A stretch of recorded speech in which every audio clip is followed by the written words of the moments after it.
Welcome everyone, Triple Crown here, coming to you from Vancouver, British Columbia. We have a new game, a YouTube game or a WhatsApp combination hybrid with a sort of a Brian Wassam style round summary of Global War 1939 with Hilltop Pillbox. Now Hilltop Pillbox is playing the Axis and I am playing the Allies. So we are going to be, hopefully, at least the tentative plan, is when he does the Axis turn, so Italy actually hasn't gone yet, this is still round one, everybody else is gone, but after Italy goes, Germany goes, and then Japan goes, and he'll do a sort of half round summary, and then when the Allies go, at the end of their turn, I will do a Allied summary. So this is a play test. We're still chewing on some rules, some new ideas, working out some of the kinks. Now, Hilltop Pillbox, when he set up his board, he had actually used the original setup charts.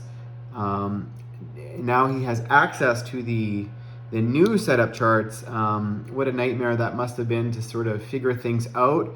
So we are working through some of the also some of the rules and understanding of the rules, interpretation of the rules, which needs to be done.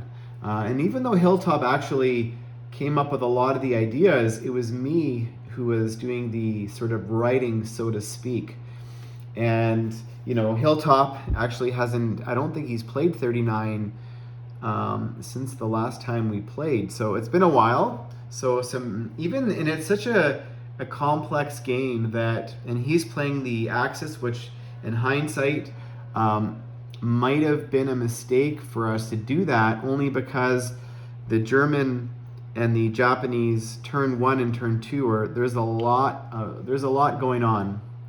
And you know, we did a couple things today where discussing things that happened. Now, he started his turn on Saturday when I was at my son's soccer game, so I was not available to provide much feedback. So he had navigated his way through Germany 1 and came across a few things that we're still trying to slowly sort out. So this is a friendly game where, you know, we're allowing things to sort of, hey, if I didn't understand that, let's redo this, let's redo that.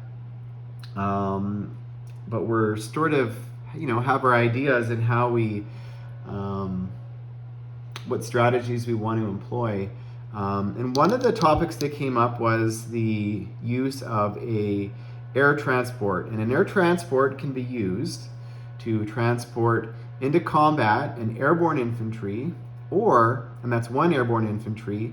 And if that is the case, the airborne infantry has to be paired with one ground force going in. So it has to be one for one. An airborne unit cannot be pair-dropped into a territory by itself as an attack. It can also not be used to annex pro-Axis or Allied territories. So there's going to be a few addendums and adjustments coming, but just in terms of how it works. So Japan starts with an air transport in Tokyo, and it's not there's no airborne to start the game, so it's an air transport, which means an infantry class unit can get on board. And now it doesn't have to start from an air base, which is the original rule, and it can go up to 5 spaces, up to 6 with an air base, but it has to land with a non-para unit. So if it was a paratrooper, it could drop it off and fly somewhere else, but because it's not, the air transport, which in this case, just a little amendment, so the Hilltop Pillbox landed the air transport here and into, don't even know the name of this territory here, but anyway, so it's there. Now we're still working on the rules, and originally when Hilltop and I designed this, we did not want the airborne or the air transport to be overpowering. In the original 39, there was no air transports. It was the bomber that could also dually act. So now This is an actual air transport. It's his own unit. So just to clarify how that works, which we still need to sort out the situation that happened here in Norway, is because this attack could not have happened.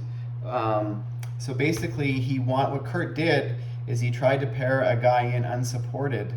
But I gave him the option to redo the turn here in Norway, but he wanted to use his transport for something else.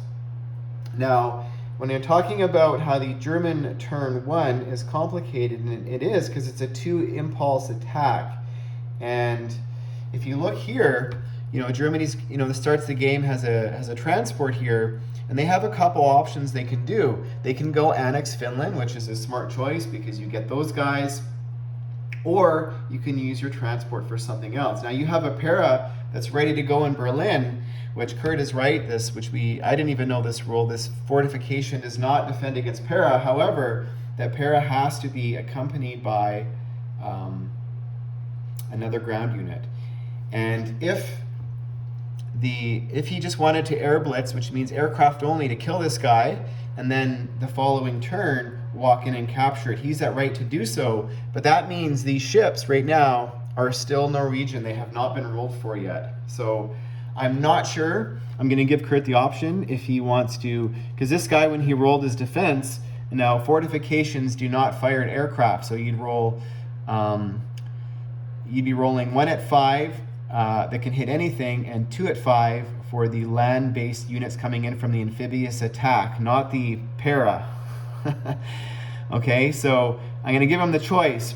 Does he want to kill this guy and leave this vacant, which gives him this fortification, and lose a veteran German fighter, or do it on the following turn? Now, typically why Germany does attack Norway on the first impulse is because they're not attacking Denmark, which means this sea zone is not hostile.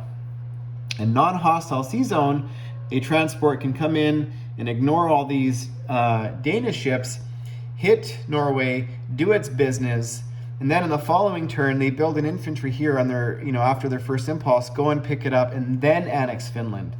So that is typically what in most cases happens. Now Hilltop didn't do that, and I gave him the option to do it, but it was after a long day of whatever, and he chose not to do that. He'd rather have the tank and infantry in Helsinki, which is also a good option. But on the next turn, just to clarify, if he decides to come into the sea zone and Denmark at the same time, he has to clear this sea zone first. So that's typically why you see it on the first impulse, not the second. So I have this here now just to remind, but if Kurt wants to kill it, but if that case, he would be losing a fighter, so I'm going to give him the option. Now Hilltop had a very successful turn. Look at all those German ships up there. He did a very clever thing here. I don't know if he talked about it in this video, but he did a pincer. So he attacked this sea zone on the first impulse and got his navy in position, and on the second impulse, both of his navies combined and went up here, which is typically you don't see that, or I've never done it before, but very smart. He's got his navy now in one big force, which is, I thought about air blitzing his surface ships, which is a battleship, cruiser, and 2 destroyers, but I just thought it was going to be too costly given what the limitations the UK had in wanting to spend money in Africa, not in London at this point. So that could have been a mistake. So we'll go with what happened over here. But we're also, we are going to be discussing the fortifications. Now, Bill Calloway brought up a good point. I still think they're too complicated in the sense that some fire into sea zones, some are fire at everything. Now, but they all actually defend and do the same thing, but some just fire in certain directions. Well, how do we clarify that? Because every time, you have a fortification, for this example, this one in Malaya, which is not there, but I'm going to put it there because I didn't put it in the setup, only fires into sea zones. So if you come behind, which is what the Japanese did, it's successful. And I believe the same with the Philippines, it's directional, and I can't remember which direction. The same with the one in Vladivostok. So do we need my thoughts, my simple solution is in your setup charts, it wouldn't just say fortification, it would tell you directional to what C-zone on your setup chart, so it's more clear.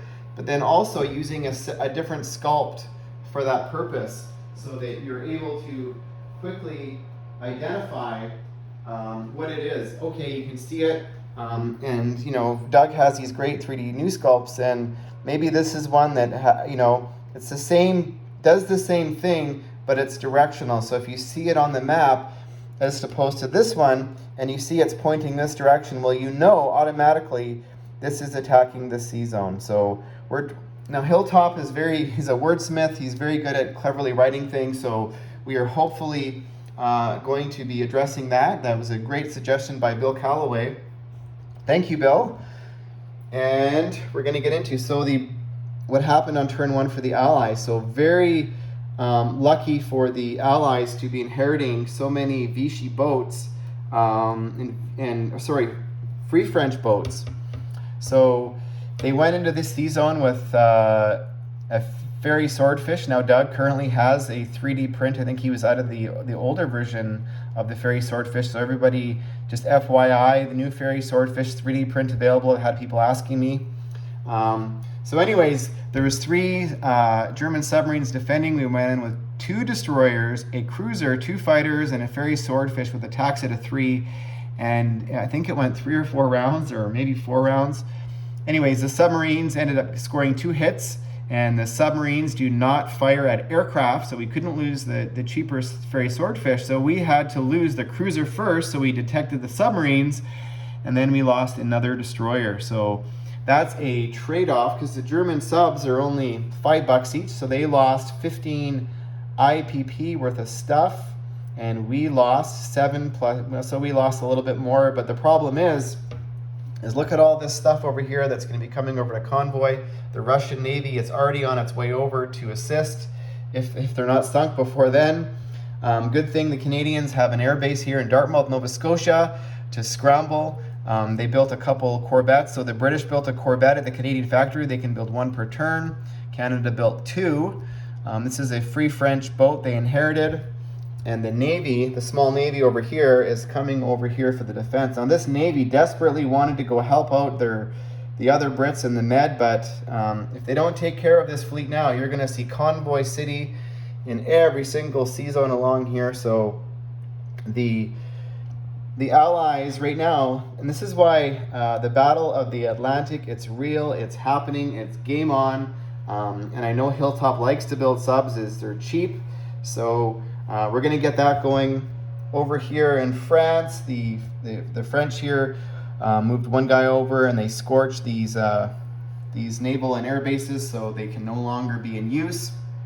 They flew their Wellington medium bombers over here. They decided not to annex any of the stuff over here because the priority right now is saving Cairo. Now, are they going to be able to save Cairo or save Calcutta? Don't know. They're going to make a heck of a try. So the British have annexed. They did not take the bait and go up here. And the reason why they went to Greece and annexed is because there's a coastal battleship and 2 destroyers, and they want that navy.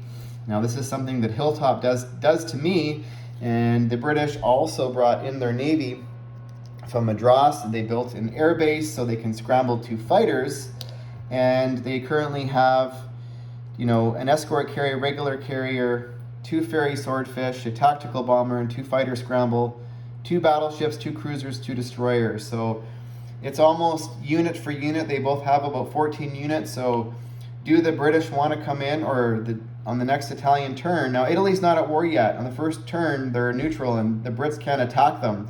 So do they come in and, you know, clear this sea zone, but the British have a follow-up? In that case, they are going to have this here and these 2 guys coming in right behind, which can make it and land back in. So try to create a little bit of a trap for the Italians coming in, if that's what they want to do. But as soon as the British leave the sea zone, the Italians are going to take Transjordan and lock them out, and they're not getting back in. So had to build an air base turn 1, had to build a factory. At least that was my thought. So even though they wanted to air blitz the German Navy off of Scotland. This was more of a priority for now. We'll see what happens over here in South Africa. They built an infantry and slowly starting to walk up. One of the transports came up here and dropped off. Actually, I don't know if it can make it. It can't make it, so it's actually going to stay here. I think that transport starts in 63. So I'm going to bring those two guys back right now. So sorry, Hilltop, because it can't make it. It's one transport starts here, and another transport starts here with a destroyer. Two destroyers, but one got sunk by the Graf Spee, so there's two naval transports here and a destroyer. So on the following turn, they're able to bring these units up.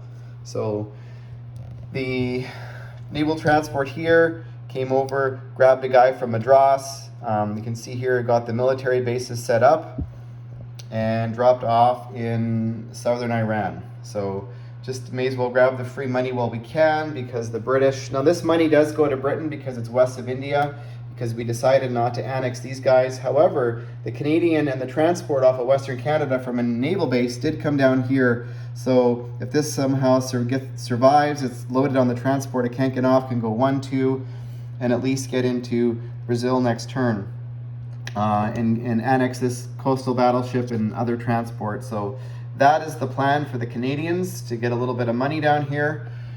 Over here in Russia, I'm only talking about the Allies for now.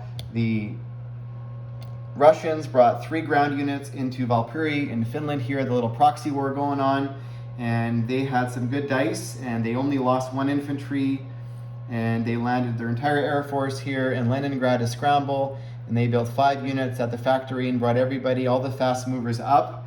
So there's a little bit of a counter punch next turn. However, the Luftwaffe, this is all in Western Germany. They've got, 5 veteran fighters, 5 tacticals, and he built another medium bomber. And he's got an air transport here, so that Fallschirmjäger could join in.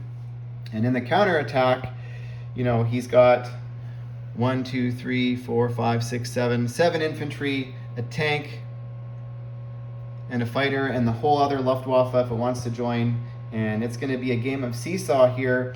The Russians decided not to go into East Poland or Baltic states, even though it's a 5 NO bonus now, simply because they felt, seeing all this stuff coming over, this tank already, they said, hey, we gotta get rid of it now. Before we're at war, we gotta take care of business. So that's what happened there. Over here in FEC, not much happened. Just built 5 infantry, built a couple at the military bases, and there's currently 7 infantry in Calcutta. The fighter that was here flew and landed in Cairo for the scramble, so there's no aircraft over here. The Anzac took Dutch New Guinea and walked in a guy from Guinea in here and annexed these Dutch boats, which we made this navy a little bit smaller. Now we don't roll for them now, so it's just a cruiser, destroyer, coastal sub. And the Australians did build a destroyer and infantry. Now I have a feeling Hilltop moved his carriers down here to Palau. I have a feeling they're going to be going here to Carolines, which is at a naval base, which means Australia and the US cannot ignore that threat with a Japanese sneak attack. So that's the last turn that the Anzac and probably the Americans over here, they just basically moved all their fleet here for now, built a fighter, built a Lend-Lease tank for China, which we'll get into, but they're going to be getting the heck out of Dodge because the Japanese sneak attack, the American boats do not fire on the first round of combat, and they -2 for the rest of the battle. So this Navy here, and he's going to, I'm sure this is what he's doing, he's spreading out. So it's maybe kind of hard to see, but Hilltop is very clever. He is going to be sending a couple boats up here, so I kind of ignore sending a couple boats down here, and which keeps the Anzac in check, but also is going to keep America in check. So, and America can lease 1 light armor to the KMT, the Nationalist Chinese per turn. So there was 3 Chinese infantry here, 3 Chinese there, and their fighter, they attacked the 5 veteran infantry. It was a saw-off. They killed 5 veterans, which defended a 5, and the Chinese only attacked at a 2, and it was mutual destruction, so they lost 6 Chinese infantry. They killed 4. However, they did reinforce with the 4 units they built, moved their cavalry up, and so they now at least have the Chinese or the Japanese sort of at least 1 territory away for at least 1 turn. Mind you, this tank here could blitz through and kill this, but whatever. We'll ignore that now. It was a mistake on my part. The CCP up here, they walked into Chahar, and they basically stationed everybody up, so they have a territory. So now we've changed the rule a little bit now. This is not, they now have a separate economy. The money does not go to Russia, so they have 4 IPP to spend next turn, kind of similar to the KMT, and they can now purchase cavalry if they choose. All the Russian forces that were here in Novosibirsk, now Hilltop in his video did not have the latest setup, so there's actually 2 light armor and 3 T-34s, medium armor. Everything's headed west. Got to save Berlin. The fact that they have all these submarines in the water tells me it's probably going to take the Allies a couple of turns to get control of the Atlantic before they even thinking about building transports to come across. So that is going to do the Germans an extra round or 2 to have their way on Russia. So that is why I made the decision for now to send everything west. It doesn't matter if Russia's poor if they lose Moscow. Okay, so that is the goal. So they just trying to kind of playing a little bit safe here. 2 infantry here went up here, and 1 infantry went into Vladivostok. So kind of keeping it safe for now.